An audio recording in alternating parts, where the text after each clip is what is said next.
Yo, what is up, guys? It's Phantom here today we are here to talk about the 5 games that Sega announced at the Gaming Awards. And they announced Crazy Taxi, Jet Set Radio, another one, I think it's Future was the last one. It's been a while. I love Jet Set Radio, but it's been a long time. Golden Axe, and Streets of Rage, and Shinobi. And all I gotta say is, finally they are giving some acknowledgement to their other IPs besides Sonic. Listen, I love Sonic more than the next guy. Like, I got the DVDs, the games, everything that comes out. But we needed other IPs, and Sega listened, and they said in more, which meaning that there's more other games that are going to be remade, or get a sequel, or get some type of love. I'm hoping, praying that the next one is going to be Virtual Fighter. Everyone is hyped for Virtual Fighter 6, if it's even a thing. And we're hyped to see where it's going. We don't know if it's going to happen, but that's the next game I hope that they announce. But, like, talking about the game that they did announce, like, they look good. Shinobi has this really cool art style for it. Like, it's still, like, very animated in 2D, but it's like, it has, what can I compare it to? Kind of like what the recent Streets of Rage game did, where it looked like a comic book, but it played like the 2D art style. It was pretty awesome when you saw the trailer, which you're probably going to see up on the screen anyway. Crazy Taxi is back. I was never a huge Crazy Taxi guy, but I really want to try it now, like the remake.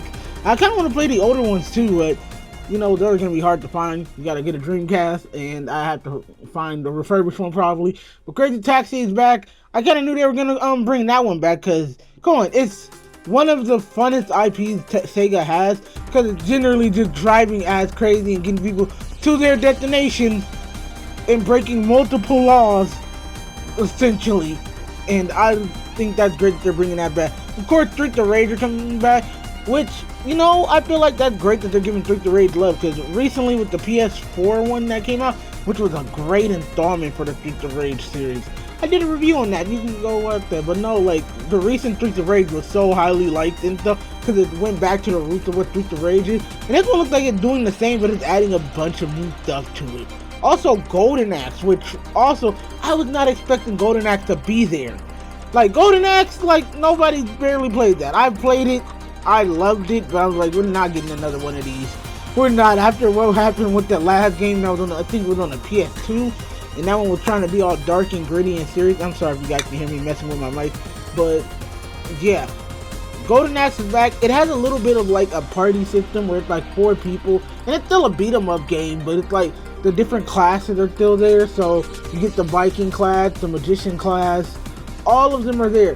And I'm sorry that you guys keep hearing me say also and a bunch of lights and stuff. Like, I'm sorry, I'm from California. But we're getting Golden Axe back, and I'm surprised that Sega's like, okay, let's look back at our IPs other than, you know, Sonic. So let's get Golden Axe back. I feel like we're gonna get Alex the Kid back eventually, maybe, possibly. But this could be just stuff that came out on the Dreamcast that, you know, was popular. Because a lot of stuff came out on the Dreamcast during the Dreamcast era that was pretty good. So they're probably going to just focus on that right now. Because, let's face it, Crazy Taxi is a Dreamcast game. But the game that I'm most excited about, Jet Set Radio, is back.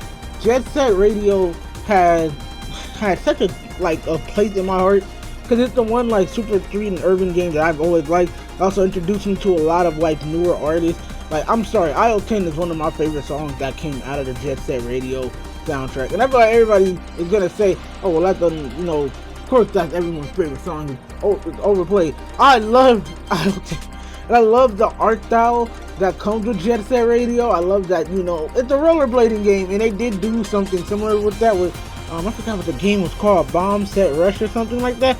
And it's on the Switch. I haven't gotten to play it, but I've seen tons of people play it. But it shows that we all kind of want, you know, unique games like that back.